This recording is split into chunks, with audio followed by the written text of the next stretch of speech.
Welcome to the HCI family of podcasts. We're your source for personal, professional, and organizational growth and development. We share our own original research, explore industry trends, and interview executives and thought leaders from across the globe. Join us for practitioner-oriented content around all things leadership, HR, talent management, organizational development, and change management. Maximize your personal and organizational potential with the HCI family of podcasts.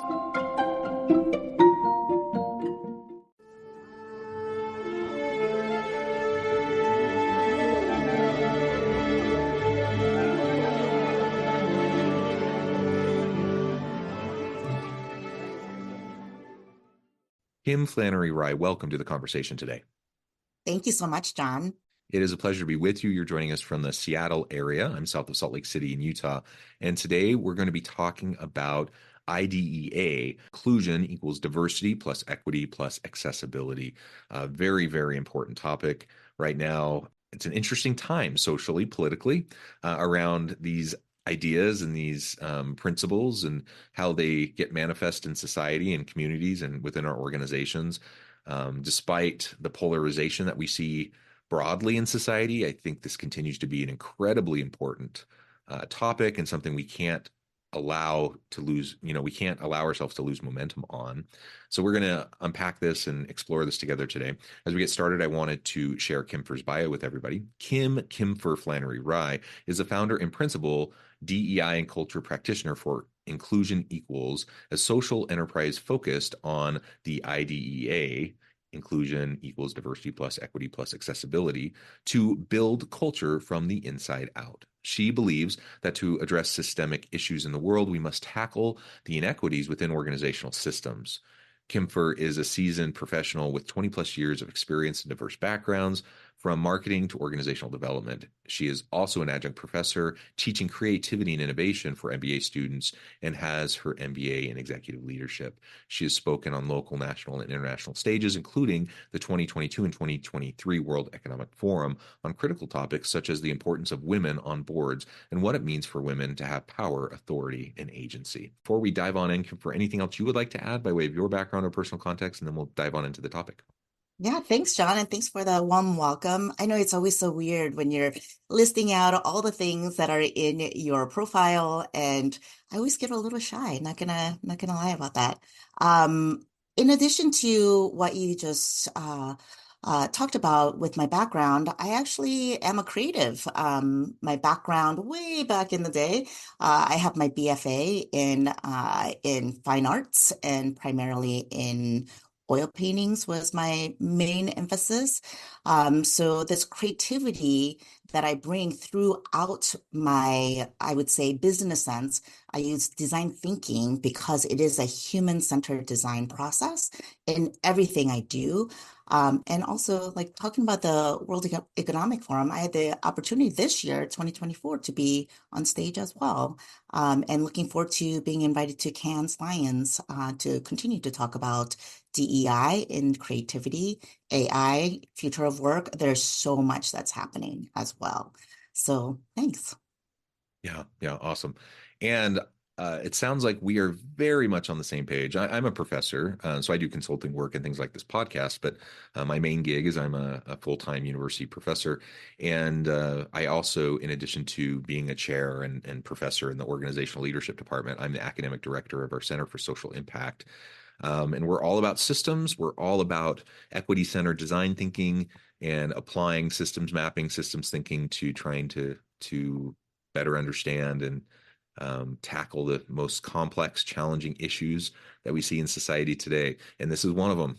This is one of the biggest challenges that we face. Yeah, and like you said, we are in absolutely a polarized scenario right now because of the fact that diversity, equity, and inclusion has become a political issue rather than just a human issue. And because of that, we're seeing a huge, I would say, swing back on the pendulum is probably the best way to look at it, especially in the US and obviously global, where there's various things happening in the global stage. But in the US, as we know, that pendulum swung in the middle of the pandemic, especially when George Floyd's murder occurred, Yeah. right? And that pendulum swung. So then there were all those DEI promises and commitments and all these things that were driven in that direction. Of course, anytime a pendulum swings really far, it swings the other way as well. And that's what we're seeing right now in not only in the political realm, in education, as we know, is getting throttled right now, right? And so it's a really interesting place to be in DEI. Absolutely.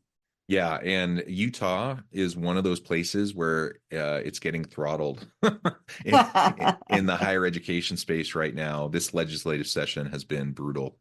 Um, Yeah. and I find it so sad for a number of reasons, but really at the core, everything that we're going to be talking about today is a human issue. It's not political.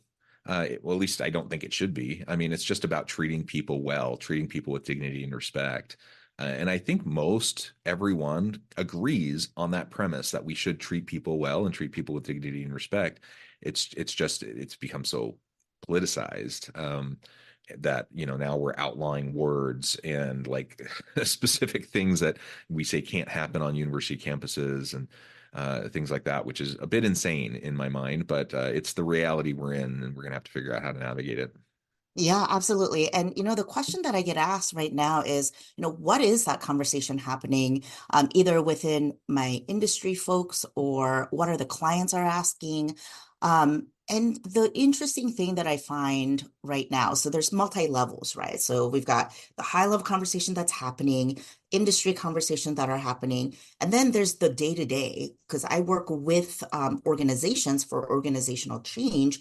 So once you get down to the organizations, obviously people are the ones that bring themselves to work. And so those conversations are following. However, the work conversations are a little different than at that high level conversation. So I think what's happening also is that we're in this polarized area where before, like I said, when the pendulum was in the other direction, we sort of forced organizations, forced people in a direction, in a lot of ways through guilt and shame and, Hmm.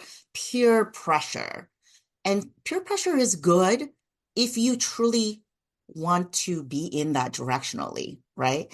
However, when you're forced to do anything, even if you might try to do it publicly, there is part of you that are always back there going like, mm, right? And so Hmm. what I'm noticing is that organizations that were already doing a lot of things in a very performative level because of the industry peer pressure that they were getting, they're using this current political scenario to to be like, whoop, we don't have to do it. We're out, right? Yeah. While the organizations that were already committed, they just didn't know how to do it, are saying like, you know what, we're going to double down. We're going to fight any kind of legislation that's coming at us, right? There's a lot of cease and desist letters that are coming out now for all Hmm. kinds of things across the industries, right? And so that's been really fascinating to watch, to say who are the organizations that are saying, hmm, yes, we've got the stockholder values that we have to think about, customers or our clients or whoever it might be that are part of this ecosystem that they're in, and trying to make decisions that way, right? And so it's a it's a really strange time to be in, but I'm also, these are the times when you have to show up. You have to Yeah. show up and sort of like your trueness kind of shows up even further, I think. Yeah, I think so. And it is one of my frustrations in Utah right now because of the political landscape. Um, in my personal background, my personal beliefs and values and biases, even around the DEI space and how important it is. Like, I have to admit that I'm not only frustrated with political leaders, but I'm frustrated with organizations who I feel like should be doing more to push back, to fight back. But I understand that's challenging, and I understand that it can be messy, and they're doing organizational leaders are doing a political calculus around what are the the potential fallout of them speaking up or pushing back or filing suit or whatever. So all of that, that's really the context that we find ourselves in as we explore this topic. Let's really dig in and talk about this equation. So diversity plus equity plus accessibility equals inclusion. Um, Pull that apart for us and describe why you feel like it works together that way. Yeah, in the DEI space, I mean, there's DEI, diversity, equity, and inclusion. I think that is the Hmm. core, but people have probably heard of JEDI, justice, right, in Hmm. there, or DEIB. There's all kinds of acronyms. Honestly, the acronyms are there just as reminders for all of us, Yeah. just like my acronym in some ways is for a reminder and it makes it easy. It's the ideal equation. It's the ideal equation. And the reason why I have it that way is that accessibility gets left out in the conversation often. And so, however, like we know inclusion and belonging is the result of all of these things. And so because of that, that language comes up often. We also know when we're talking about equity, justice is like very strong in there. But there is something about accessibility, yes, is also part of inclusion, but that specifically is often left out in the conversation. So for me, I really wanted to bring that up. What's really nice now is that accessibility is being talked about way more than when I started my Hmm. company over 6 years ago, right? So for me, it was a way to really heighten and highlight that part of it.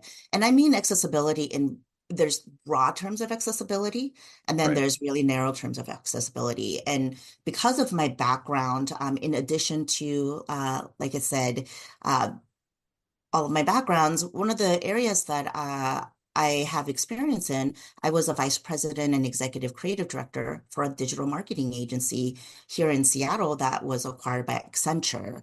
Mm. And we were a very data-driven organization in the full funnel looking at marketing.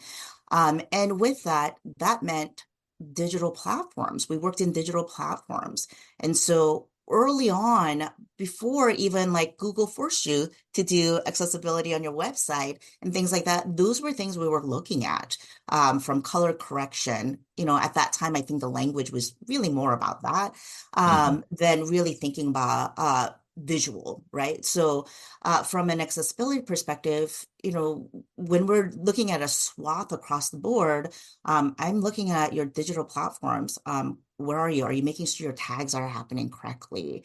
How is it showing up for those that cannot operate in the same way that we would consider when you're full able-bodied? In addition to that, I work with a lot of organizations that have events.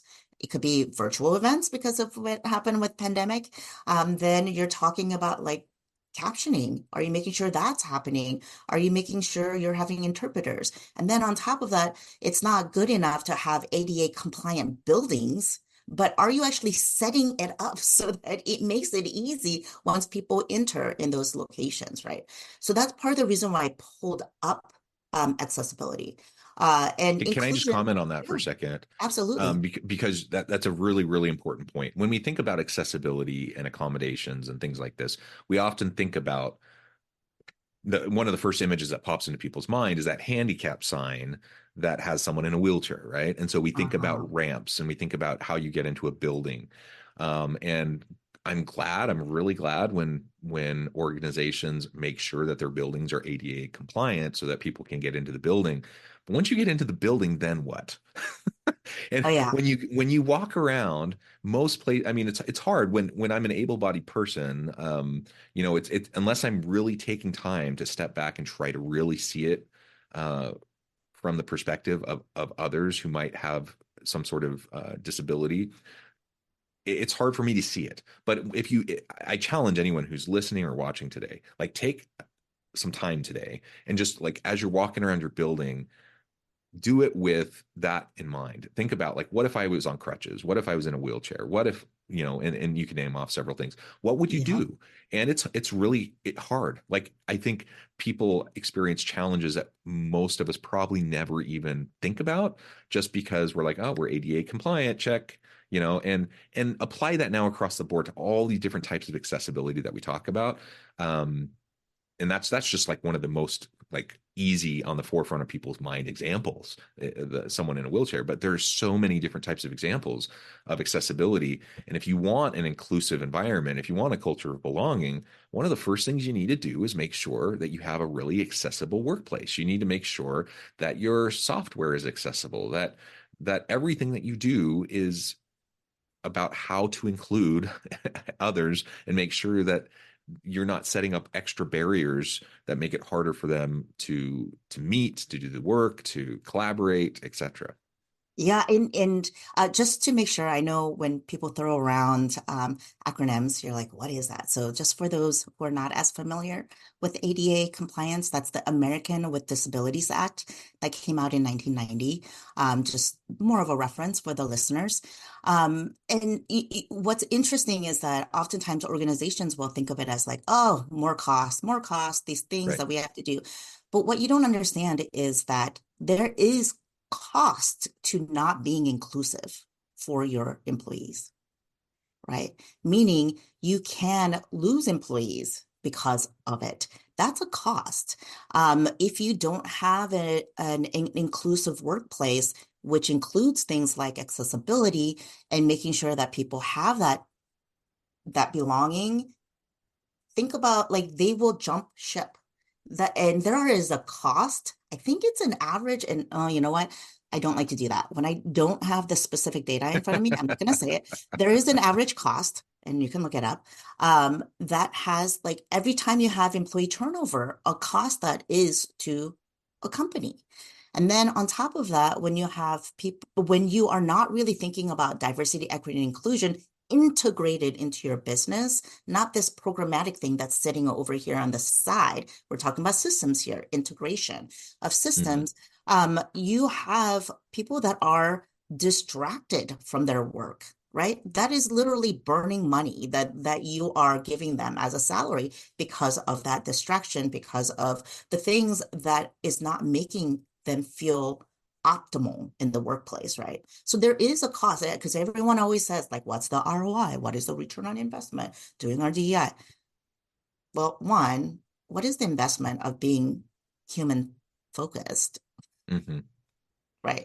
There's Yeah. that So, I right thing mean, to do. And then, yeah, yeah, there's always the business case, and we want to be able to make the business case. We want to be able to talk about the ROI. That's important because it helps bring people along, even if maybe their mindset isn't in the same, place as ours. And we want to find common ground. So understanding the business case is really important. But lest we forget, there is a very clear human case to all of this, a very clear moral case to all of this. And we if we're committed to treating people with dignity and respect, then inclusion should be a natural component of that. yeah, If you have an exclusive space, without diversity and equity, without accessibility, that's not inclusion, that's not belonging. And there are negative human repercussions for that. And of course, that then also leads to negative organizational repercussions, and there are going to be costs associated with it. I'm thinking about, like, when I teach like an intro HR class and we talk about ADA. Oftentimes I'll cite some big case law in the space, and inevitably, what organizations, when they get sued for not being ADA compliant, they always will point to how much of a burden it is in terms of cost and expense on the organization to become compliant. That is pretty much always the defense when that occurs, and sometimes the courts side with the organization, saying, "Yeah, that's not a reasonable accommodation. That's an unreasonable expectation. It's too expensive, especially for smaller organizations." But a lot of times they come back and say, "No, actually, that's a completely reasonable thing." And though it does represent some cost to the organization up front, you also then have to look at what are the long-term benefits of this. And one, it's a classic one. It's a case from probably 20 years ago. But there's a case with Greyhound Bus Line. You may be familiar with this. And essentially, there was a class action suit against Greyhound because they had height requirements Mm. for bus drivers.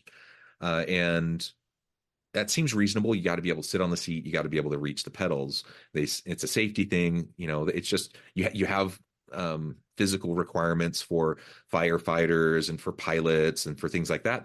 They think, okay, we'll have a height requirement for bus drivers.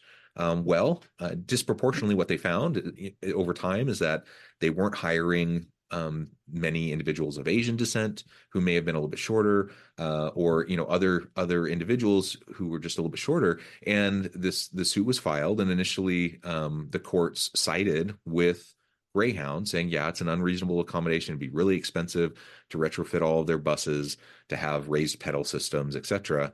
It got appealed and eventually got overturned. And eventually, Greyhound was required to change the hiring policy. It was required to install, a raised pedal system in the buses, because the reality is anyone who's shorter still can drive a bus just fine. It's just a matter of whether or not they can reach the pedals. And so ultimately, again, it's something that in the long run, in the short run, it might have felt burdensome on Greyhound. In the long run, it opened up their talent pool. Now they could hire a much wider range of individual. They're going to have less turnover issues, like you highlighted. There's a whole range of things that can and did benefit Greyhound in the long run. And so, it, not to mention just like you could avoid court costs and other things like that if you avoid those types of lawsuits. So let's be proactive about that. Let's like take a step back and really look at what are some of the things that may seem completely reasonable to us. It may seem like it's a completely reasonable argument for why we don't do something that's more inclusive, something that provides more accessibility. But take a step back and think about, like, what could this really mean for you, your organization as a brand, your organizational culture, how you attract and retain good talent, all of those issues on top of hopefully, just the human case and the moral case of it all. And I think you'll find that usually it's going to be much better for you as an organization. It's going to be much better for your people. Yeah, it's always amazing. People find money when they have to, right? When there's litigation, when all of that, but they didn't have the budget to do it from the front side, right? So Certainly. it's when it's forced, they will find it, obviously. So why not make sure that DEI is an integrated part of your budget process? Um, what's fascinating also around DEI, like I said, oftentimes people think of it as a separated thing. It's this thing that sits over here. It's a program. It's a training, right? And the way Mm-hmm. that I approach DEI, and part of the reason why I talk about that in that equation of the ideal equation, is because I'm talking about culture. And as we know, I think this is a quote that we all know. Um, Culture eats strategy for breakfast. And so when we talk about that, culture it's still, sometimes people think about culture as like that, oh, it's that soft thing.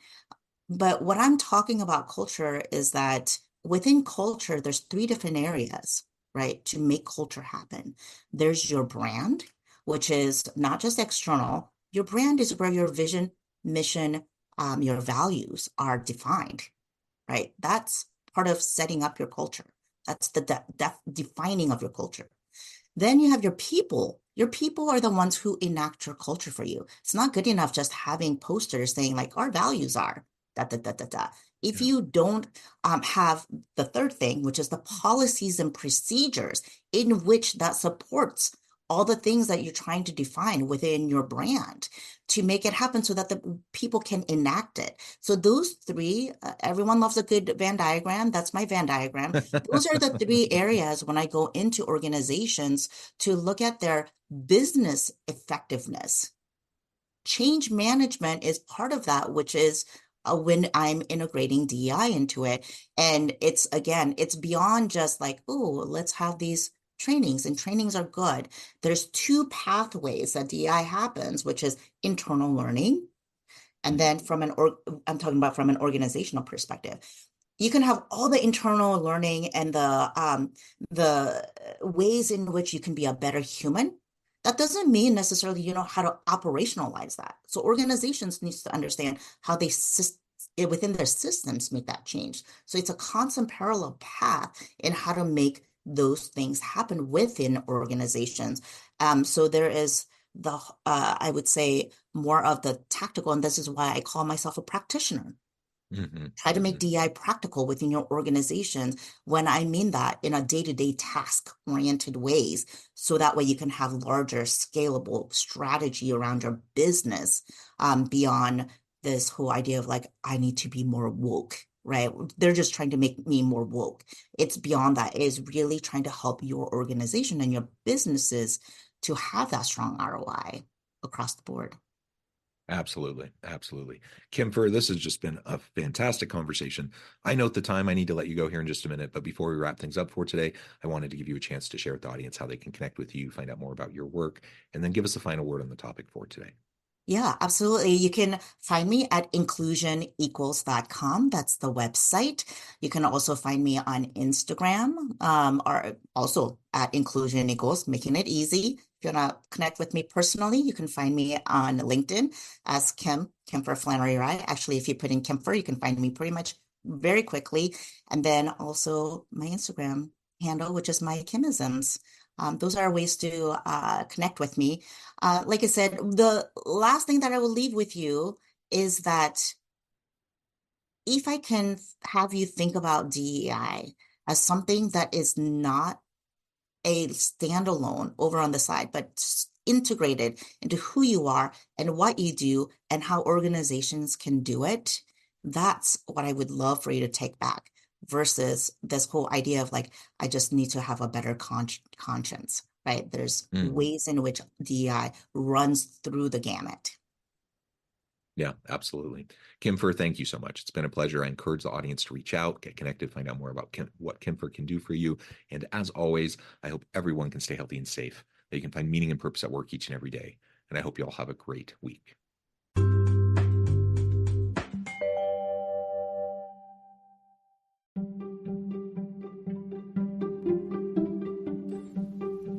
Thanks for joining us for this episode of the podcast. We hope you stay healthy and safe, and please join us again soon.